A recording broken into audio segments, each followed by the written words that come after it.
السلام عليكم ورحمة الله وبركاته أصدقائي، مرحبا بكم مرة أخرى. كنتمنى أنكم تكونوا استمتعتوا بالملخص اللي حطيتكم ديال المباراة اللي جمعت بين المنتخب الهولندي ومنتخب رومانيا. المباراة اللي انتهت الأطوار ديالها بثلاثة ديال الأهداف للصفر. المباراة اللي جرات بالملعب ديال الأليانز أرينا بألمانيا، البلد المنظم لليورو 2024، واللي تم التعليق ديالها عن طريق المعلقين علي سعيد الكعبي ومحمد علي بركات. كما لاحظتوا أصدقائي، المباراة عرفت تسجيل ثلاثة ديال الأهداف، كذلك عرفت التألق ديال المنتخب الهولندي اللي بالقوة ديالو وبالكتيبة الرائعة ديالو استطاعوا أنهم يفوزوا على المنتخب الروماني.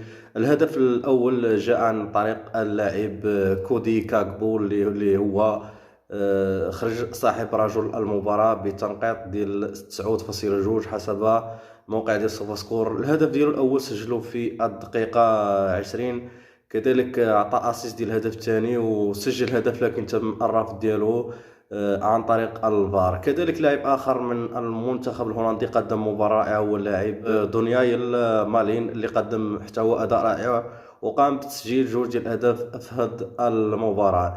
إذا أصدقائي، المباراة الثانية في هذا اليوم، المباراة الثانية والأخيرة برسم دور 16، ستجمع بعد ساعة من منتخب النمسا وتركيا.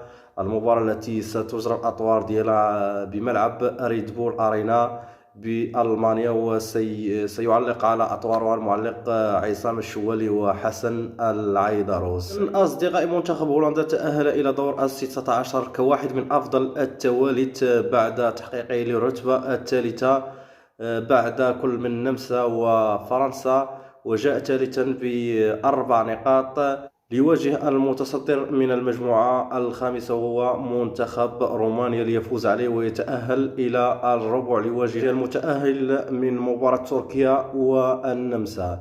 إذن أصدقائي، اليوم سيكون آخر مباراة لدور 16، فيما سيبدأ دور الربع يوم الجمعة القادم 5 يوليوز 2024. وأول مباراة ستكون مباراة حارقة، مباراة تشكوكية ستجمع بين منتخب إسبانيا ومنتخب ألمانيا، المباراة التي ستلعب يوم الجمعة كما سبق وقلت على الساعة 5. كذلك في نفس اليوم سيلعب منتخب البرتغال أمام منتخب فرنسا، وهي كذلك مباراة ننتظر منها الكثير. فيما سيواجه منتخب إنجلترا منتخب سويسرا يوم السبت القادم، فيما سيواجه منتخب هولندا المتأهل من النمسا وتركيا. إذن أصدقائي، كان هذا هو ملخص مباراة هولندا ورومانيا. أتمنى منكم أصدقائي ألا تبخلوا علينا بزر الاشتراك في هذه القناة وتفعيل الجرس لكي يصلكم كل جديد. كذلك أصدقائي، لا تبخلوا علينا بزر لايك ديالكم، هو اللي كيخلي الفيديو يطلع ويبان لبزاف ديال الناس. السلام عليكم ورحمة الله وبركاته، نلتقي في فيديو آخر بحول الله، إلى الملتقى.